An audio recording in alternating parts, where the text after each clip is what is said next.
যাদের অতীতেও হাসলত খারাপ ছিল, এখনো যারা লোভ সামলাইতে পারেনি, সেই বিড়ালের হাতে গুস্ত পাহারা দেওয়ার দায়িত্ব দিবেন? এরা রাষ্ট্রের জনগণের মান, জান এবং ইজ্জতের নিরাপত্তা এরা দিবে? এখনই দিচ্ছে না, তখন দিবে? দিবে না। আফসোস, আফসোস, তারাও মজলুম ছিলেন, কেন যে এখন বদলে গেলেন বুঝতে পারলাম না। এমন বিভিন্ন জায়গার দখলদারিত্ব নিতে গিয়ে নিজেদেরই 234 জন শেষ। তারপরে এখন আমাদেরকে খুন করা শুরু হয়েছে, এরপরে আমাদেরকে এখন গালি দেওয়া শুরু হয়েছে।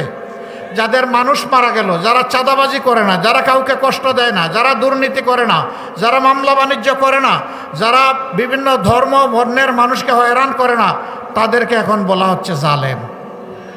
হায় রে আল্লাহ, এ কি দুনিয়ায় পড়লাম আইসা।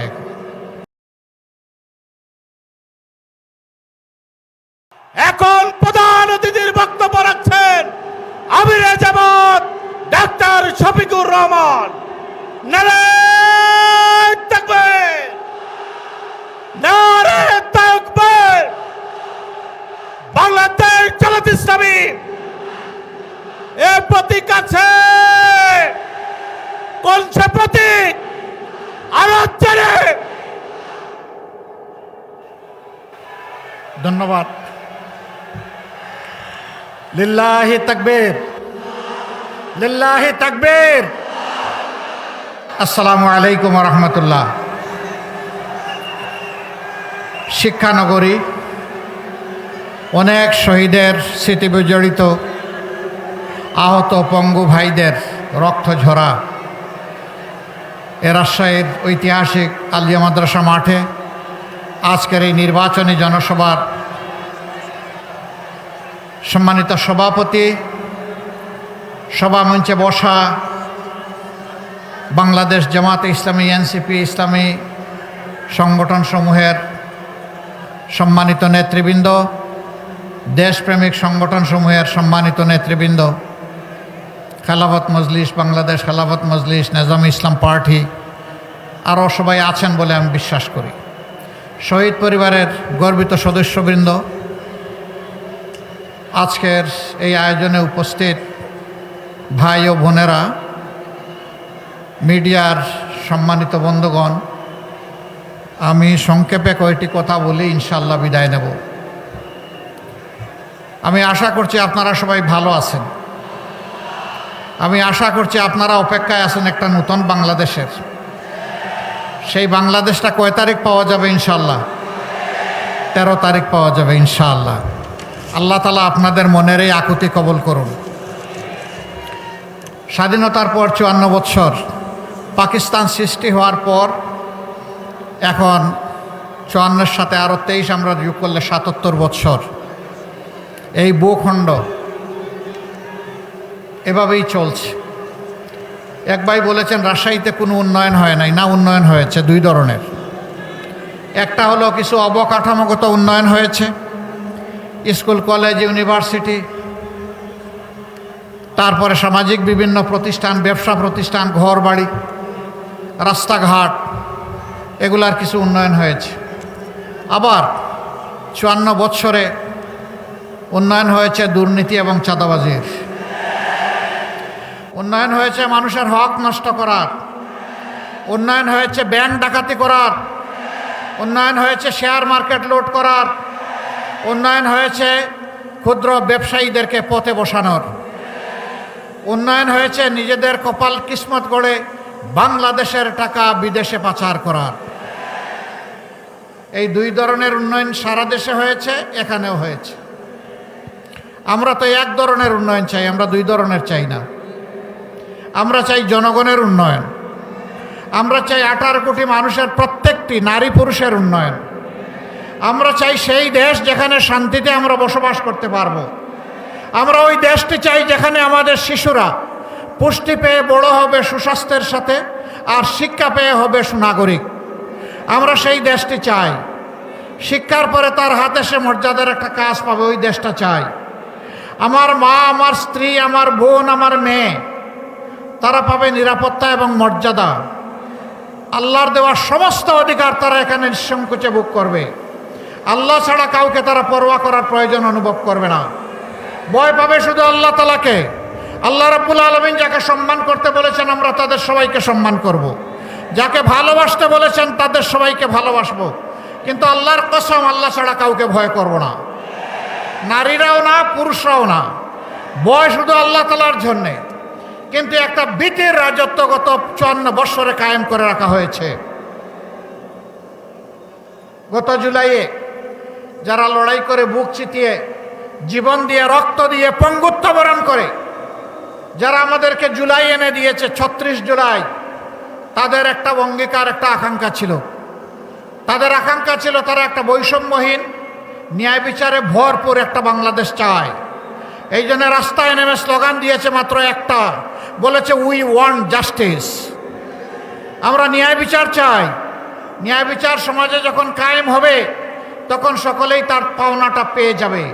সেই ন্যায় বিচার কে দিবে, কোথার থেকে দিবে? সেই ন্যায় বিচার তারাই দিবে যারা বিচারকে সম্মান করে। আর সেই বিচারের উৎস হচ্ছে আল্লাহর বিধান। আল্লাহর বিধানকে বাদ দিয়ে দুনিয়ার কোথাও ন্যায় বিচার কখনো কায়েম হয়নি, হওয়া সম্ভব নয়। আল্লাহ সমস্ত সৃষ্টির খালেক, আমরা বাকিরা সব মাখলুক। আল্লাহ তাআলা জানেন তার কোন সৃষ্টি, কোথায় কি প্রয়োজন, কি দুর্বলতা, কি তার পটেনশিয়াল রয়েছে, এটা আল্লাহর চাইতে কেউ বেশি বুঝে না। সেই আল্লাহ মানব জাতির অভিভাবক, রব, তিনি যে বিধান দিয়েছেন এটা দুনিয়ার সর্বোত্তম বিধান। এ বিধান কারো কোনো ক্ষতি করতে পারে না। বলবেন এই বিধান কি শুধু মুসলমানের জন্য? আমি বলবো না। বলবেন এই বিধান কি শুধু মানুষের জন্য? আমি বলবো না। এই বিধান সমস্ত মানব জাতির জন্য এবং আল্লাহর সমস্ত সৃষ্টির জন্য। কারণ আল্লাহ তাআলা মানব জাতিকে সৃষ্টির সারা জীব হিসাবে পয়দা করেছেন একটা বড় নিয়ামত দিয়ে, এটি হচ্ছে বিবেক, ভালো মন্দ বুঝার যোগ্যতা, কোনটা ভালো কোনটা মন্দ। আর এইটা বুঝিয়ে দেওয়ার জন্য আল্লাহ তাআলা যুগে যুগে নবী পয়গম্বর এবং কিতাব পাঠিয়েছেন। আমরা সকল ধর্মের মানুষকে বুকে ধারণ করে বাংলাদেশ গড়তে চাই। আল্লাহর বিধান কারো উপর জুলুম কখনো করতে পারে না, জুলুম করার প্রশ্নই উঠে না। এদেশে আমরা মুসলমান, হিন্দু, বৌদ্ধ, খ্রিস্টান, নারী, পুরুষ, এই দেশে বহু নৃতাত্ত্বিক গোষ্ঠী আছে, সাঁওতাল ভাই বোনেরা আছে। আমরা সবাইকে নিয়েই আমাদের বাংলাদেশ। এই স্টেজে কিংবা সামনে, ডানে কিংবা বানে, দেখবেন যে দুইটা মানুষ হুবহু সমান না, কিন্তু সবগুলা মানুষ মিলেই আমাদের এই সমাজ। আমরা এই জাতিকে আর বিভক্ত করতে দেব না। আমরা ঐক্যবদ্ধ একটা জাতি নিয়ে এগিয়ে যেতে চাই। এই জন্য আমাদের 11 দলের স্লোগান হচ্ছে ঐক্যবদ্ধ বাংলাদেশ। আমরা আর বিভক্ত করে জাতিতে জাতিতে, মানুষে মানুষে আর হিংসা এবং বিদ্বেষ জাগিয়ে রাখতে কাউকে দেব না। সম্মানিত ভাই ও বন্ধুগণ, আমাদের কথা সাফ। আমরা আল্লাহর দরবারে ওয়াদাবদ্ধ, জনগণের কাছে ওয়াদাবদ্ধ। জনগণের রায়ের মাধ্যমে, ভোটের মাধ্যমে, ভালোবাসা সমর্থনের মাধ্যমে আল্লাহ যদি এই দেশ পরিচালনার সুযোগ আমাদেরকে দেন, আমরা ইনশাআল্লাহ কাউকে আর চাঁদাবাজি করতে দেব না। ইনশাআল্লাহ এই দেশে কারো দুর্নীতি করার সুযোগ থাকবে না। এই দেশে রাজার ছেলে রাজা হবে, বংশানুক্রমিক পরিবারতান্ত্রিক রাজনীতি এই দেশে আর চলবে না। এই দেশে রাজনীতি হবে মেধা এবং যোগ্যতার ভিত্তিতে। রাজনীতি হবে দেশপ্রেমের প্রমাণের মাধ্যমে। এদেশে কোনো আধিপত্যবাদী রাজনীতি আর চলবে না। হ্যাঁ, আমাদের প্রতিবেশী সহ সারা দুনিয়ার সাথে আমাদের চমৎকার সম্পর্ক থাকবে। সেই সম্পর্ক হবে সমতা এবং মর্যাদার ভিত্তিতে। অমর্যাদাকর কোনো সম্পর্ক আমরা কোনো দেশের সাথে চাই না। আমরা মাথা উঁচু করে দাঁড়াতে চাই। এই জন্যে আমাদের সোনার সন্তানেরা, আমাদের কলিজার সন্তানেরা সেদিন গুলিকে পরোয়া করে নাই। তারা দাঁড়িয়ে গিয়েছিল। তৎকালীন স্বরাষ্ট্রমন্ত্রী বলছিলেন, কি তোমাদের গুলি কি শেষ হয়ে গেল? রাস্তা এখনো নিয়ন্ত্রণে আনতে পারো না কেন? তখন একজন অফিসার বলেছিলেন, স্যার, একটা গুলি মারি একজনই পড়ে দ্বিতীয়জন দাঁড়াইয়া যায়। এইটাই বাংলাদেশ। এই যুব সমাজকে থামানো যায়নি, থামানো যাবে না ইনশাআল্লাহ। এই যুব সমাজের অঙ্গীকার এবং প্রত্যাশা ইনশাআল্লাহ আমরা পূরণ করতে বদ্ধপরিকর। যদি এই প্রত্যাশা পূরণ করতে না পারি, আমাদের রাজনীতি করার কোনো দরকার নেই। তারা যা চেয়েছে সেই বাংলাদেশটাই গড়তে চায়। আপনারা সবাই আমাদের সাথে থাকবেন ইনশাআল্লাহ। আমরা একটা মানবিক, বৈষম্যহীন, ন্যায় এবং ইনসাফের ভিত্তির উপর প্রতিষ্ঠিত একটা বাংলাদেশ করতে চাই, যেই বাংলাদেশে আবাল বৃদ্ধ বনিতা, নারী পুরুষ সকলে নিরাপত্তা ভোগ করবেন এবং মর্যাদার সাথে বসবাস করবেন। যার যার যোগ্যতা অনুযায়ী পেশাগত দায়িত্ব পালন করবেন। এখানে ধর্মের ভিত্তিতে কারো মর্যাদা পেশাগত দিকে ঠিক হবে না।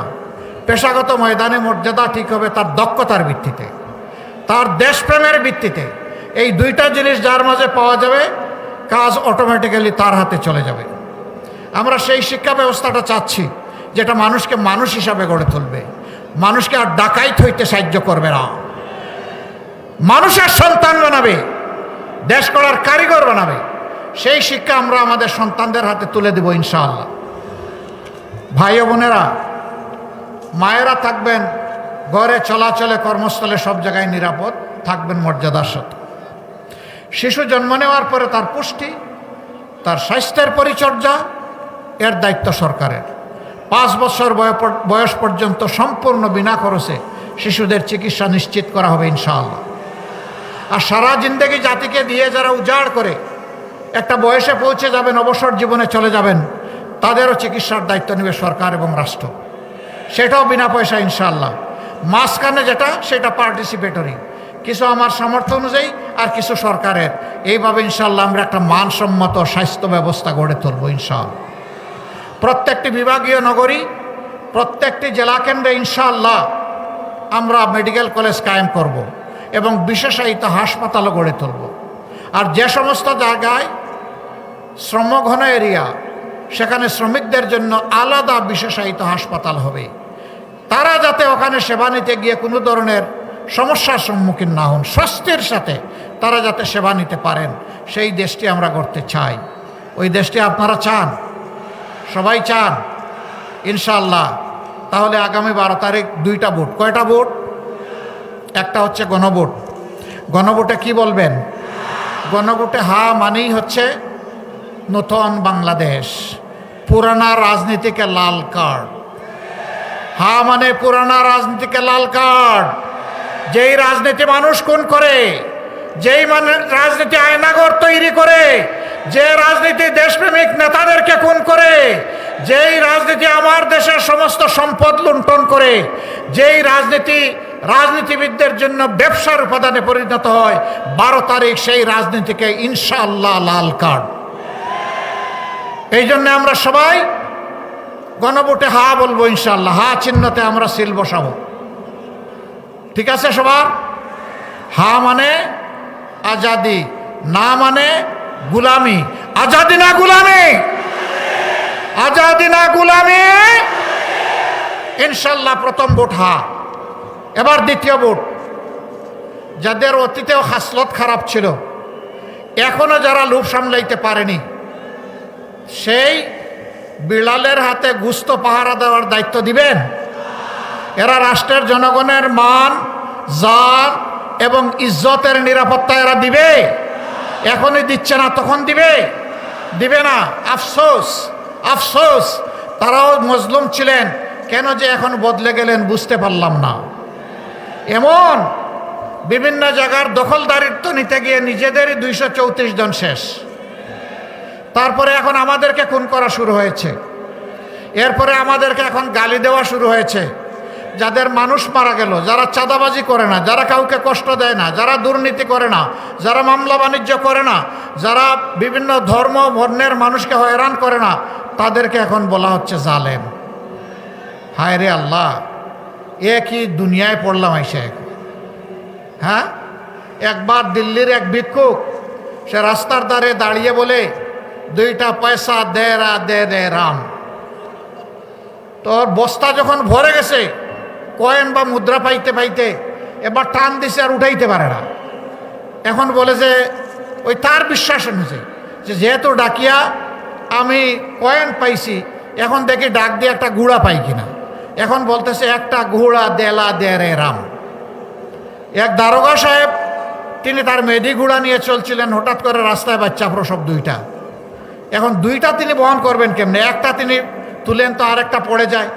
এখন দেখেন যে একজন গুড়া চাইতেছে, আস্তে করে নিয়ে বাচ্চা একটা তার গাড়ি উঠে দিলেন, নে এখন তুই নে।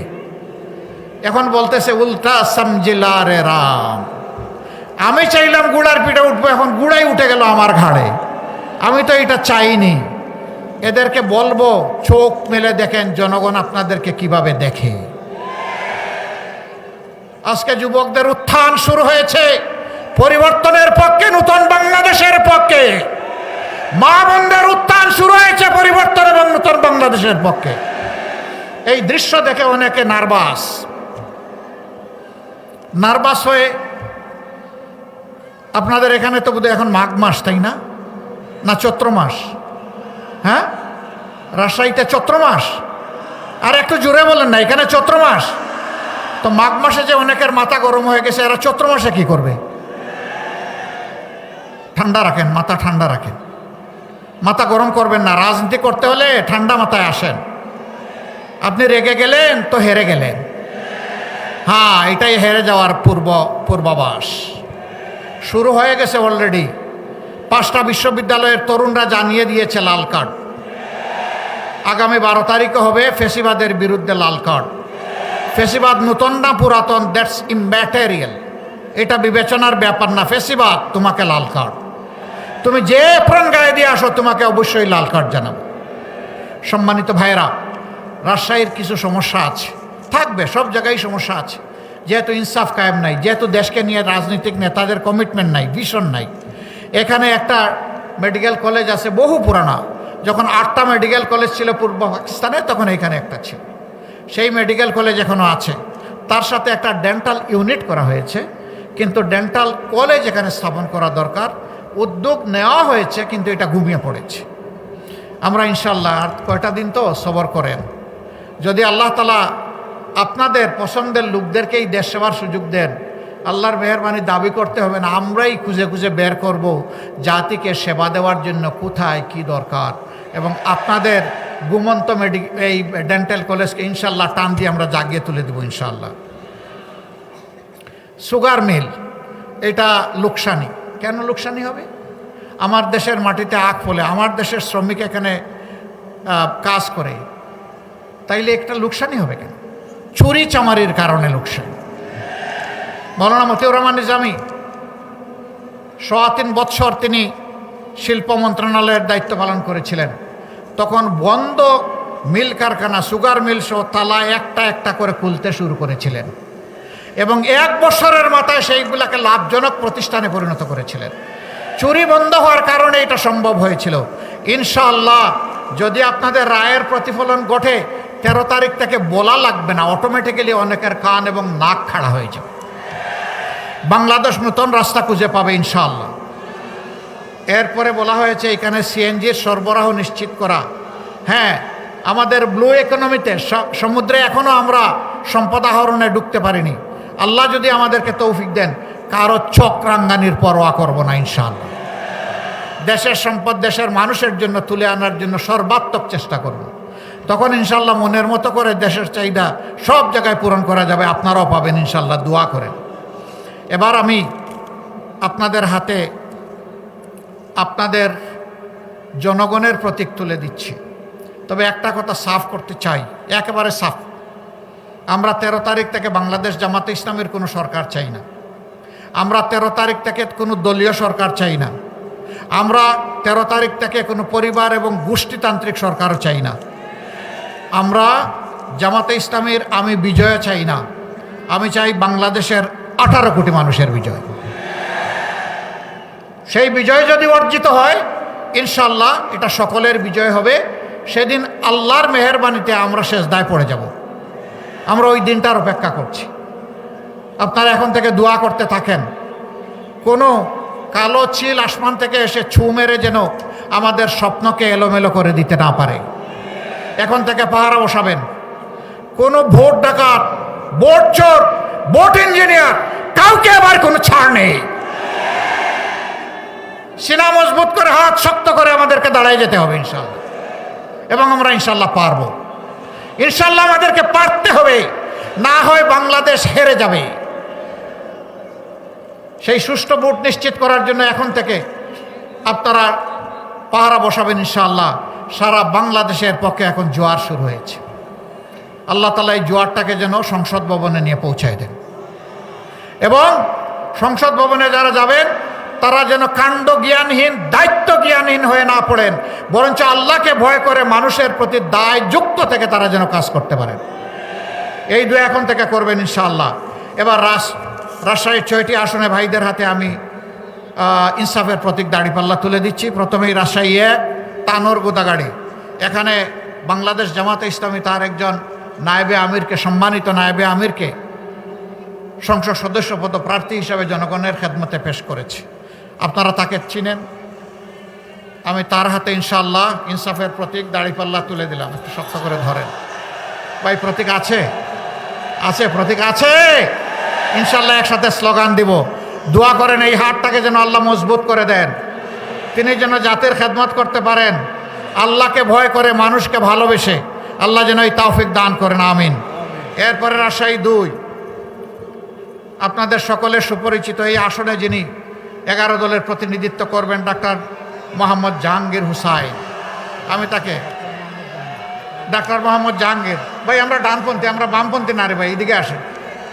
জি, ধরেন, শক্ত করে ধরেন, আরও শক্ত। না, এই শক্তিতে হবে না, জাতির ভার নিতে হবে। প্রতীক আছে ইনশাআল্লাহ, স্লোগান একসাথে হবে। আল্লাহ তাকে কামিয়াব করুন, বিপুল ভোটে দোয়া করবেন ইনশাআল্লাহ। রাজশাহী 3 অধ্যাপক আবুল কালাম আজাদ, আসেন, ডান দিকে আসেন, ধরেন, শক্ত করে ধরেন ইনশাআল্লাহ। শিক্ষাবিদকে আল্লাহ তাআলা সমাজের খেদমতের জন্য কবুল করুন, আল্লাহ তাআলা তার বিজয় নিশ্চিত করে দিন ইনশাআল্লাহ তাআলা লাজিম। তারপরে রাজশাহী 4 ডাক্তার আব্দুল বারী সর্দার, ইনশাআল্লাহ নামে সর্দার হলেও তিনি জাতির সেবক হবেন ইনশাআল্লাহ। ধরেন, শক্ত করে ধরেন। আল্লাহ তাআলা তার কামিয়াবি তাকে দান করুন, এবং তার মাধ্যমে এই জনপদের খেদমত করার তৌফিক এনায়েত করুন। এরপরে রাজশাহী 5 মৌলানা মনজুর রহমান, মাশাআল্লাহ একজন তরতাজা যুবক। প্রতীক আছে আলহামদুলিল্লাহ। এই প্রতীকের ব্যাপারে স্লোগান হবে ইনশাআল্লাহ। তৈরি হন সবাই। এরপরে অধ্যক্ষ মোহাম্মদ নাজমুল হক, নাকি? আলহামদুলিল্লাহ, আসেন, মাশাআল্লাহ। প্রিন্সিপাল সাহেবের হাতে আমরা তুলে দিলাম ইনসাফের প্রতীক দাঁড়িপাল্লা। এখন চলে যান, আমারটা আমার হাতে দেন ভাই। প্রতীক আছে ভাই বোনেরা? প্রতীক আছে? কোন সে প্রতীক? একটু জুড়ে জুড়ে সুরে দাঁড়িপাল্লা ইনশাআল্লাহ। 12 তারিখ সারা বাংলায়, সারা দিন, সকাল সন্ধ্যা ইনশাআল্লাহ জিতে যাবে, বিজয় হবে ইনসাফের ইনশাআল্লাহ। বিজয় হবে 11 দলের ইনশাআল্লাহ। বিজয় হবে জনগণের ইনশাআল্লাহ। মাশাআল্লাহ, জাযাকুমুল্লাহু খায়রান। আসুন আল্লাহর নামে ধ্বনি তুলে বিদায় নেই। লিল্লাহি তাকবীর, লিল্লাহি তাকবীর। ইনকিলাব, ইনকিলাব, ইনকিলাব, ইনকিলাব, জিন্দাবাদ, জিন্দাবাদ। ইনকিলাব জিন্দাবাদ, জিন্দাবাদ। আসসালামু আলাইকুম ওয়া রাহমাতুল্লাহ।